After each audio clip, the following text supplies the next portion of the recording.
الشیطان الرجیم بسم اللہ الرحمن الرحیم انا اعطینک الکوثر فصل لربک وانحر ان شانئک هو الابتر صدق اللہ العظیم۔ جزاک اللہ وبلغناہ رسولہ النبی الکریم الامین والرؤوف الرحیم۔ اچھا جی، یہ سورہ احزاب، یہ سورہ جو احزاب ہے، یہ خاص طور پہ جو ہمارے سلیبس سے متعلقہ چیزیں ہیں، اس میں ہم نے پڑھنا ہے وہ چیزیں جو کہ ادب نبوی صلی اللہ علیہ وآلہ وسلم سے متعلق ہے۔ تو اس میں ہماری سلیکٹڈ آیات مبارک ہیں، آیت نمبر 6 ہے، 21 ہے، 40، 56، 57 اور 58 ہے۔ تو ہم ابھی آیت نمبر 6 سے شروع کریں گے، لیکن 6 کو شروع کرنے سے پہلے اس کو سورہ احزاب کیوں کہتے ہیں؟ تو سورہ احزاب، اس کا جو بنیادی طور پر نام ہے، یہ احزاب حزب کی جمع ہے، اور حزب کہتے ہیں گروہ کو، جماعت کو۔ تو یہ جو گروہ اور جماعت کا ذکر کیا گیا ہے، یہ دراصل جو غزوہ خندق ہے اس کا دوسرا نام ہے غزوہ احزاب۔ تو اس موقع پر جو عرب ہے، اہل عرب ہے، وہ سارے اکٹھے ہو کر آئے تھے مدینہ منورہ پر حملہ کرنے کے لیے، لیکن ایک انسان کی پلاننگ ہوتی ہے، ایک انسان کی تدبیر ہوتی ہے، اور دوسری طرف اللہ رب العزت کی تدبیر ہوتی ہے۔ تو وہ علامہ اقبال کا شعر ہے، اگر میں بول نہیں رہا تو علامہ اقبال کا ہی ہے کہ نور خدا ہے کفر کی حرکت پہ خندہ زن، پھونکوں سے یہ چراغ بجھایا نہ جائے گا۔ تو جو کفر ہے انہوں نے اپنی پوری کوشش کی، لیکن نور خدا یعنی اللہ رب العزت نے مدد کی مسلمانوں کی، اور پھر مسلمانوں کو الحمدللہ اس میں فتح نصیب ہوئی، اور پھر اس کے بعد مسلمانوں نے حملہ کیا تو کیا، کفار میں ہمت نہیں ہو سکی کہ مسلمانوں پر حملہ کر سکے۔ تو چونکہ اس صورت میں غزوہ احزاب کا ذکر ہے یا غزوہ خندق کا ذکر ہے، تو اس وجہ سے اس صورت کا نام بھی اسی پر ہے۔ تو اس میں اب جو آیت ہے شروع ہوتی، سب سے پہلے جو اس میں ہم نے پڑھنی ہے وہ آیت نمبر 6 ہے۔ اعوذ باللہ من الشیطان الرجیم، بسم اللہ الرحمن الرحیم۔ النبی اولا بالمؤمنین من انفسہم، النبی نبی، اولا آگے ہیں، پہلے ہیں، زیادہ حقدار ہیں، بالمؤمنین مومنین پر، من انفسہم ان کی جانوں سے، وازواج، اچھا یہاں پہ ایک بات مکمل ہو گئی۔ سب سے پہلی بات کیا ہے کہ جو نبی مکرم صلی اللہ علیہ وسلم ہیں، ان کی اہمیت یا ان کی عزت یا ان کا مقام، ان کا مرتبہ اور ان کا حکم ہم پر ہماری جان سے زیادہ قیمتی ہے اور ہماری جان سے زیادہ اہم ہے۔ اچھا لیکن بات وہی ہے، میں یہ اکثر کہتا ہوتا ہوں، قرآن مجید کے جو احکام ہیں بڑے کرسٹل کلیئر ہیں، اور اگر کوئی سمجھیں تو بالکل آسان ہے سمجھنے کے لیے۔ اب یہاں پہ مخاطب دیکھیں کون ہے، کن سے خطاب ہو رہا ہے؟ النبی اولا، نبی پہلے ہیں، بالمومنین مومنوں پر، مسلمانوں کا ذکر نہیں ہے، مومنین کا ذکر ہے کہ جو نبی ہیں وہ مومنوں پر پہلے ہیں یا مومنوں پر زیادہ حقدار ہے، من انفسہم ان کی جانوں سے، وازواجہ، اچھا اب ایک بات ہوگی، اگلی بات وازواجہ امہاتہم، اور جو نبی کی ازواج ہیں یا نبی کی بیوی ہیں، وہ امہاتہم، وہ مومنین کی مائیں ہیں۔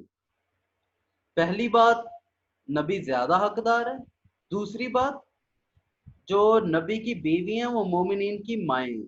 اچھا پھر وہی بات، ذکر ہو رہا مومنین کا، منافقین کا نہیں ہو رہا، فاسقین کا نہیں ہو رہا، فاجرین کا نہیں ہو رہا، اور مسلمانوں کا نہیں ہو رہا۔ یہ بات پھر وہی ہے جو میں نے شروع میں آپ لوگوں کو تقسیم بتائی تھی کہ جو مسلمانوں کی اقسام کتنی ہیں۔ تو جو مسلمان ہیں ان کی آگے اقسام ہیں، سب سے پہلے ہے مومن، پھر ہے منافق، اور پھر فاسق و فاجر۔ تو یہ ذکر ہے مومنوں کے رویے کا، یا ذکر ہے مومنوں کی خصوصیات کا، کہ یہ رویہ کن کا ہوتا ہے، نبی کی بات کو کون زیادہ اہمیت دیتا ہے، ڈیفینیٹلی مومنین، اور نبی کی ازواج کو کون اپنی مائیں سمجھتا ہے، ڈیفینیٹلی مومنین۔ تو وہی ذکر ہو رہا ہے۔ اچھا جی، دو باتیں ہو گئی، اب تیسری بات، وَأُولُو الْأَرْحَامِ بعضهم اولا ببعض، اور جو رحم والے ہیں یا رشتے والے ہیں یعنی جو ہمارے رشتہ دار ہیں وہ کیا ہیں، بعضهم اولا ببعض، بعض جو ہیں وہ بعض سے زیادہ حقدار ہیں۔ دیکھیں پیچھے بھی اولا نبی کے ساتھ استعمال ہوا ہے اور اب اولا بعض کے ساتھ استعمال ہوا ہے، کہ جس طرح نبی پہلے ہے اسی طرح رشتہ داروں میں سے بعض پہلے ہوتے ہیں۔ مثال کے طور پہ یہ ہم دیکھتے ہیں اکثر رشتہ داروں کو ہم کئی معاملات میں ترجیح دیتے ہیں۔ ہمارے جو والدین ہیں، یعنی یہ تو ہر گھر کا ہی مسئلہ ہے نا، ہمارے کیا کہتے ہیں ہمارے معاشرے میں اگر آپ دیکھیں تو ہمارے جو والدہ ہیں وہ اپنے رشتہ داروں کو ترجیح دیتی ہیں اور جو والد ہیں وہ اپنے رشتہ داروں کو ترجیح دیتے ہیں، تو یہ ایک رویہ ہے۔ اچھا پھر اگر ہم اپنے آپ کو دیکھیں تو ہمارا کیا ہوتا ہے کہ ہماری کئی رشتہ داروں سے اپنے ہم عمر کچھ لوگ ہوتے ہیں ان سے بنتی ہے، کچھ سے نہیں بنتی۔ اب اسی رویے کو قرآن مجید کس طرح بیان کر رہا ہے کہ جو رحم والے ہیں یا رشتہ دار ہیں وہ بعض بعض سے بہتر ہیں۔ کس اعتبار سے؟ فی کتاب اللہ، اللہ کی کتاب میں، من المومنین مومنین سے، والمہاجرین اور مہاجرین سے۔ اچھا اب یہ آگے نئی بات ہو رہی ہے، لیکن یہاں پہ سمجھنے والی بات یہ ہے کہ اس سے پیچھے جو ذکر ہو رہا ہے وہ ہو رہا ہے ان کا کیا کہتے ہیں مالوں کا اور تقسیم کا، ٹھیک ہے، اور خاص طور پر جو لے پالک لوگ ہیں ان کا۔ تو یہ تھوڑا سا اس پیچھے جو باتیں ہو چکی ہیں ان کو بھی کنٹینیو کیا جا رہا ہے، تو اس حوالے سے اس آیت میں اس کا ذکر ہے۔ اب آگے کیا بات ہو رہی ہے؟ آگے یہ بتایا جا رہا ہے کہ یہ جو رشتہ دار ہیں ان کے ساتھ کرنا کیا ہے۔ اس حوالے سے بات ہو رہی ہے کہ سب سے پہلے تو نبی کا ذکر آ گیا۔ جب نبی کا ذکر آ گیا، نبی کا مقام بتا دیا گیا کہ نبی سب سے زیادہ حقدار ہے کس چیز پر؟ جان سے، اور انسان کے لیے سب سے زیادہ قیمتی جان ہوتی ہے، اور جان پر بھی ترجیح کس کو دینی ہے؟ نبی کو، پہلی بات ہو گئی۔ دوسری بات کہ نبی کی جو بیگمات ہیں ازواج ہیں وہ مومنین کی مائیں ہیں۔ اب مومنین کی مائیں تو پھر آگے کیا ہو رہا ہے کہ جو رشتہ دار ہیں وہ بعض بعض سے پہلے ہوتے ہیں۔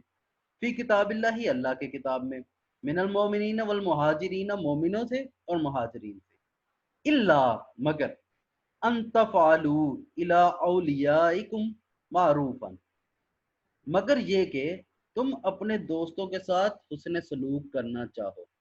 اچھا اب جو رشتہ دار بعض بعض سے پہلے ہیں، یہ اگر آپ دیکھیں کتاب اللہ میں یا اللہ کی کتاب میں اس کا کہاں ذکر کیا گیا کہ جب ذکر ہوتا ہے قرآن مجید میں ان کی جانوں کا یا وہ ان کے حق کا، وراثت کا، تو وراثت کے اعتبار سے جو مومن ہیں وہ بعض بعض سے اولا، یعنی بعض کو زیادہ حصہ ملتا ہے بعض کو کم ملتا ہے، تو اسی اعتبار سے یہاں پہ ذکر کیا گیا کہ اس اعتبار سے بعض کو حصہ زیادہ ملا ہے بعض کو کم ملا ہے۔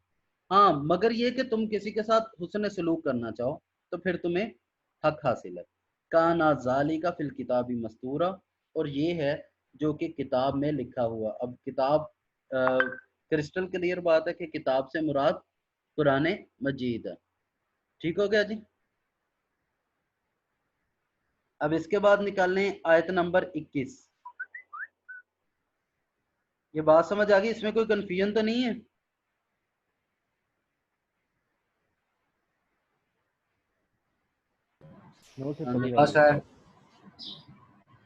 ٹھیک ہو گیا۔ اچھا پھر اس کے بعد یہ بڑی مشہور ہے مبارک ہے اور امید واسق ہے کہ آپ سب کو آتی ہوگی۔